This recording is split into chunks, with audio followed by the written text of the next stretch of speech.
Shalom, selamat bergabung dalam program Baca Alkitab setiap hari. Saya berdoa semoga Bapak Ibu Saudaraku semua diberkati Tuhan melalui pendengaran dan perenungan firman Tuhan setiap hari.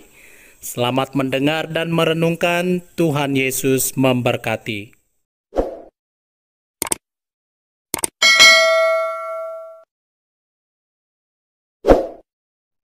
Ratapan pasal 2. Murka Allah terhadap Sion.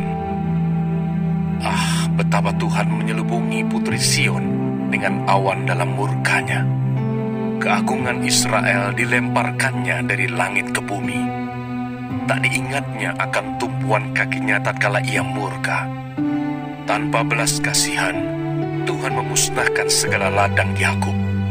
Ia menghancurkan dalam amarahnya benteng-benteng putri Yehuda. Ia mencampakkan ke bumi dan mencemarkan kerajaan dan pemimpin-pemimpinnya.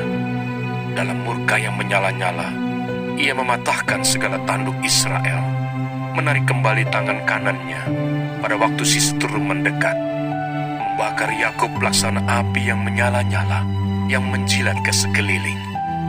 Ia membidikan panahnya seperti seorang seteru dengan mengacungkan tangan kanannya seperti seorang lawan, membunuh segala yang menyenangkan mata dalam kemah putri Sion, memuntahkan geramnya seperti api. Tuhan menjadi seperti seorang seteru. Ia menghancurkan Israel, meremukkan segala purinya, mempuingkan benteng-bentengnya, memperbanyak susah dan kesah pada putri Yehuda. Ia melanda kemahnya seperti kebun, menghancurkan tempat pertemuannya. Di Sion Tuhan menjadikan orang lupa akan perayaan dan sabat, dan menolak dalam kegeraman murkanya raja dan imam. Tuhan membuang mezbahnya, meninggalkan tempat kudusnya, menyerahkan ke dalam tangan seteru tembok puri-purinya. Teriakan ramai mereka dalam bait Allah, seperti keramaian pada hari perayaan jemaah. Tuhan telah memutuskan untuk mempuingkan tembok putri Sion. Ia mengukur semuanya dengan tali pengukur. Ia tak menahan tangannya untuk menghancurkannya. Ia menjadikan berkabung tembok luar dan tembok dalam. Mereka merana semua.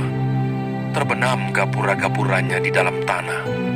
Tuhan menghancurkan dan meluluhkan palang-palang pintunya.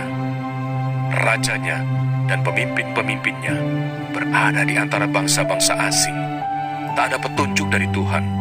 Bahkan nabi-nabi tidak menerima lagi wahyu daripadanya. Duduklah tertekun di tanah para tua-tua putri Sion. Mereka menabur abu di atas kepala dan mengenakan kain kabung. Darah-darah Yerusalem menundukkan kepalanya ke tanah. Mataku kusam dengan air mata. Remuk redam hatiku. Hancur habis hatiku karena keruntuhan putri bangsaku. Sebab jatuh pingsan kanak-kanak dan bayi di lapangan-lapangan kota. Kepada ibunya mereka bertanya, "Mana roti dan anggur?" Sedang mereka jatuh pingsan seperti orang yang gugur di lapangan-lapangan kota ketika menghembuskan nafas di pangkuan ibunya. Apa yang dapat kunyatakan kepadamu? Dengan apa aku dapat menyamakan engkau, ya putri Yerusalem? Dengan apa aku dapat membandingkan engkau untuk dihibur, ya darah putri Sion? Karena luas bagaikan laut reruntuhanmu, siapa yang akan memulihkan engkau? Nabi-nabimu melihat bagimu penglihatan yang dusta dan hampa. Mereka tidak menyatakan kesalahanmu guna memulihkan engkau kembali. Mereka mengeluarkan bagiku ramalan-ramalan yang dusta dan menyesatkan. Sekalian orang yang lewat bertepuk tangan karena engkau. Mereka bersuit-suit dan menggelengkan kepalanya mengenai putri Yerusalem. Inikah kota yang disebut orang kota yang paling indah, kesukaan dunia semesta? Terhadap engkau semua seterumu mengangakan mulutnya. Mereka bersuit-suit dan menggertakkan gigi. Kami telah memusnahkannya, kata mereka. Nah, inilah harinya yang kami nanti-nantikan. Kami mengalaminya, kami melihatnya. Tuhan telah menjalankan yang dirancangkannya. Ia melaksanakan yang difirmankannya. yang diperintahkannya dahulu kala. Ia merusak tanpa belas kasihan. Ia menjadikan si seturut senang atas kamu. Ia meninggikan tanduk lawan-lawanmu. Berteriaklah kepada Tuhan dengan nyaring, hai putri Sion. Cucurkanlah air mata bagaikan sungai siang dan malam. Janganlah kau berikan dirimu istirahat. Janganlah matamu tenang. Bangunlah, mengeranglah pada malam hari. Pada permulaan giliran jaga malam, curahkanlah isi hatimu bagaikan air di hadapan Tuhan. Angkatlah tanganmu kepadanya demi hidup anak-anakmu yang jatuh pingsan karena lapar di ujung-ujung jalan. Lihatlah Tuhan dan tiliklah, kepada siapakah engkau telah berbuat ini? Apakah perempuan harus makan anak kandungnya, anak-anak yang masih dibuai? Apakah dalam tempat kudus Tuhan harus dibunuh imam dan nabi? Terbaring di debu jalan, pemuda dan orang tua, darah-darahku dan teruna-terunaku gugur oleh pedang. Engkau membunuh mereka tatkala engkau murka. Tanpa belas kasihan, engkau menyembelih mereka. Seolah-olah pada hari perayaan, engkau mengundang semua yang kutakuti dari sekeliling. Tatkala Tuhan murka, tak ada seorang yang luput atau selamat. Mereka yang kubuai dan kubesarkan, dibinasakan seteruku.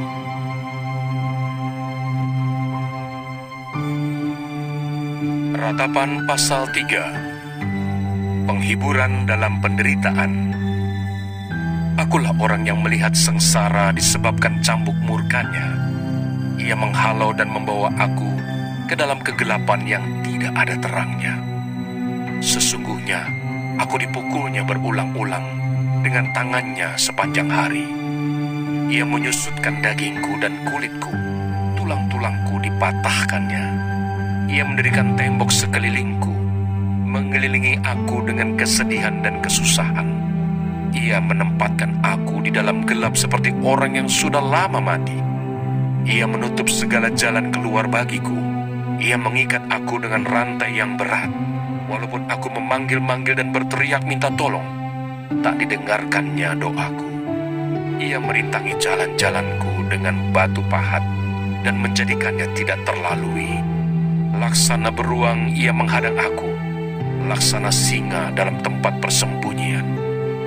Ia membelokkan jalan-jalanku, merobek-robek aku dan membuat aku tertegun. Ia membidikkan panahnya, menjadikan aku sasaran anak panah.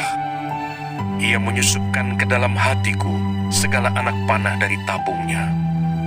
Aku menjadi tertawaan bagi segenap bangsaku, menjadi lagu ejekan mereka sepanjang hari. Ia mengenyangkan aku dengan kepahitan, memberi aku minum ipuk. Ia meremukkan gigi-gigiku dengan memberi aku makan kerikil. Ia menekan aku ke dalam debu. Engkau menceraikan nyawaku dari kesejahteraan. Aku lupa akan kebahagiaan.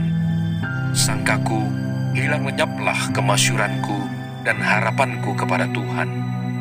Ingatlah akan sengsaraku dan pengembaraanku, akan ipuh dan racun itu.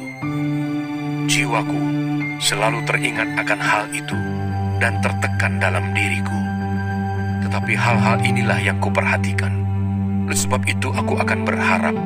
Tak berkesudahan kasih setia Tuhan, tak habis-habisnya rahmat-Nya, selalu baru tiap pagi, besar kesetiaan-Mu. Tuhan adalah bagianku, kata jiwaku. Oleh sebab itu aku berharap kepadanya. Tuhan adalah baik bagi orang yang berharap kepadanya, bagi jiwa yang mencari Dia. Adalah baik menanti dengan diam pertolongan Tuhan. Adalah baik bagi seorang pria memikul kuk pada masa mudanya. Biarlah ia duduk sendirian dan berdiam diri kalau Tuhan membebankannya. Biarlah ia merebahkan diri dengan mukanya dalam debu. Mungkin ada harapan. Biarlah ia memberikan pipi kepada yang menamparnya. Biarlah ia kenyang dengan cercaan, karena tidak untuk selama-lamanya Tuhan mengucilkan.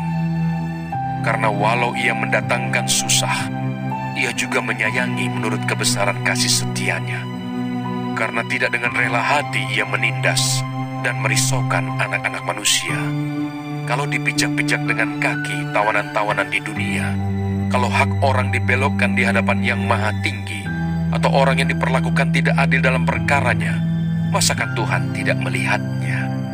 Siapa berfirman, maka semuanya jadi. Bukankah Tuhan yang memerintahkannya? Bukankah dari mulut yang maha tinggi keluar apa yang buruk dan apa yang baik? Mengapa orang hidup mengeluh? Biarlah setiap orang mengeluh tentang dosanya. Marilah kita menyelidiki dan memeriksa hidup kita dan berpaling kepada Tuhan. Marilah kita mengangkat hati dan tangan kita kepada Allah di surga. Kami telah mendurhaka dan memberontak. Engkau tidak mengampuni.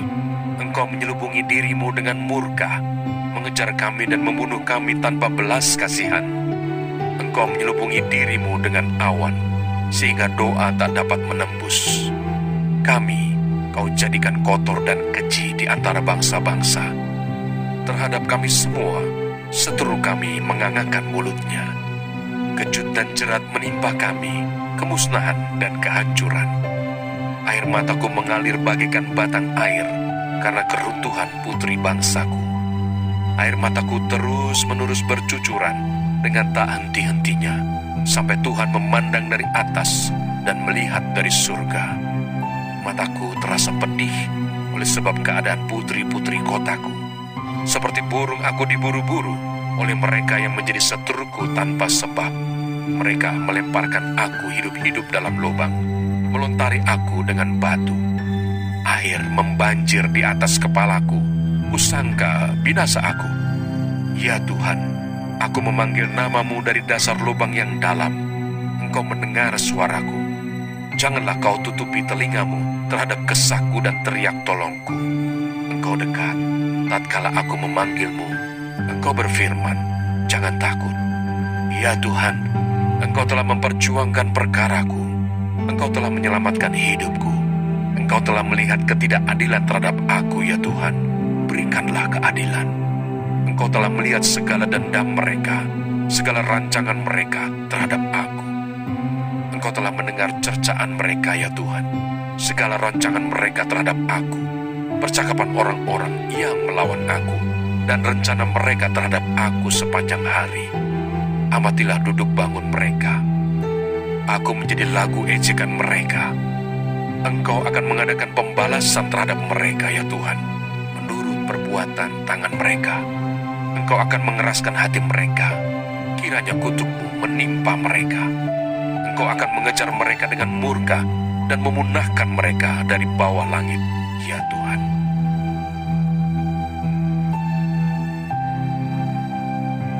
Ratapan pasal 4. Sengsara Sion yang dahsyat. Ah, sungguh pudar emas itu. Emas murni itu berubah. Batu-batu suci itu terbuang di pojok tiap jalan. Anak-anak Sion yang berharga, yang setimbang dengan emas tua, sungguh mereka dianggap belanga-belanga tanah buatan tangan tukang periuk. Serigala pun memberikan teteknya dan menyusui anak-anaknya. Tetapi putri bangsaku telah menjadi kejam seperti burung unta di padang pasir. Lidah bayi melekat pada langit-langit karena haus. Kanak-kanak meminta roti, tetapi tak seorang pun yang memberi. Yang biasa makan yang sedap-sedap, mati bulur di jalan-jalan. Yang biasa duduk di atas bantal kirmizi, terbaring di timbunan sampah. Kedurjanaan putri bangsaku melebihi dosa Sodom. Yang sekejap mata dibongkar bangkir tanpa ada tangan yang memukulnya. Pemimpin-pemimpin lebih bersih dari salju dan lebih putih dari susu. Tubuh mereka lebih merah daripada mercan, seperti batu nilam rupa mereka. Sekarang rupa mereka lebih hitam daripada jelaga. Mereka tidak dikenal di jalan-jalan. Kulit mereka berkerut pada tulang-tulangnya, mengering seperti kayu. Lebih bahagia mereka yang gugur karena pedang daripada mereka yang tewas karena lapar, yang merana dan mati sebab tak ada hasil ladang. Dengan tangan sendiri wanita yang lemah lembut memasak kanak-kanak mereka. Untuk makanan mereka tatkala runtuh putri bangsaku. Tuhan melepaskan segenap amarahnya, mencurahkan murkanya yang menyala-nyala, dan menyalakan api di Sion yang memakan dasar-dasarnya. Tidak percaya raja-raja di bumi, pun seluruh penduduk dunia. bahwa lawan dan seteru dapat masuk ke dalam gapura-gapura Yerusalem. Hal itu terjadi oleh sebab dosa nabi-nabinya dan kedurjanaan imam-imamnya yang di tengah-tengahnya mencurahkan darah orang yang tidak bersalah.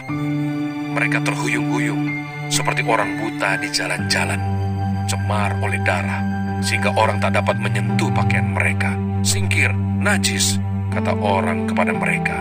"Singkir, singkir, jangan sentuh." Lalu mereka lari dan mengembara. Maka berkatalah bangsa-bangsa, "Mereka tak boleh tinggal lebih lama di sini." Tuhan sendiri mencerai-beraikan mereka. Tak mau lagi ia memandang mereka. Para imam tidak mereka hormati, dan orang-orang tua tidak mereka kasihani. Selalu mata kami merindukan pertolongan, tetapi sia-sia. Dari menara penjagaan kami menanti-nantikan suatu bangsa yang tak dapat menolong. Mereka mengintai langkah-langkah kami, sehingga kami tak dapat berjalan di lapangan-lapangan kami. Akhir hidup kami mendekat. Hari-hari kami sudah genap.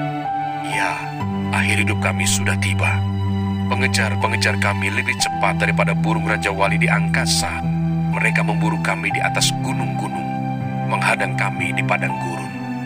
Orang yang diurapi Tuhan, nafas hidup kami tertangkap dalam pelubang mereka. Dia yang kami sangka, dalam naungannya kami akan hidup di antara bangsa-bangsa. Bergembira dan bersukacitalah, hai putri Edom, engkau yang mendiami tanah Uz. Juga kepadamu piala akan sampai. Engkau akan jadi mabuk, lalu menelanjangi dirimu. Telah hapus kesalahanmu, putri Sion. Tak akan lagi Tuhan membawa engkau ke dalam pembuangan. Tetapi kesalahanmu, putri Edom, akan dibalasnya, dan dosa-dosamu akan disingkapkannya.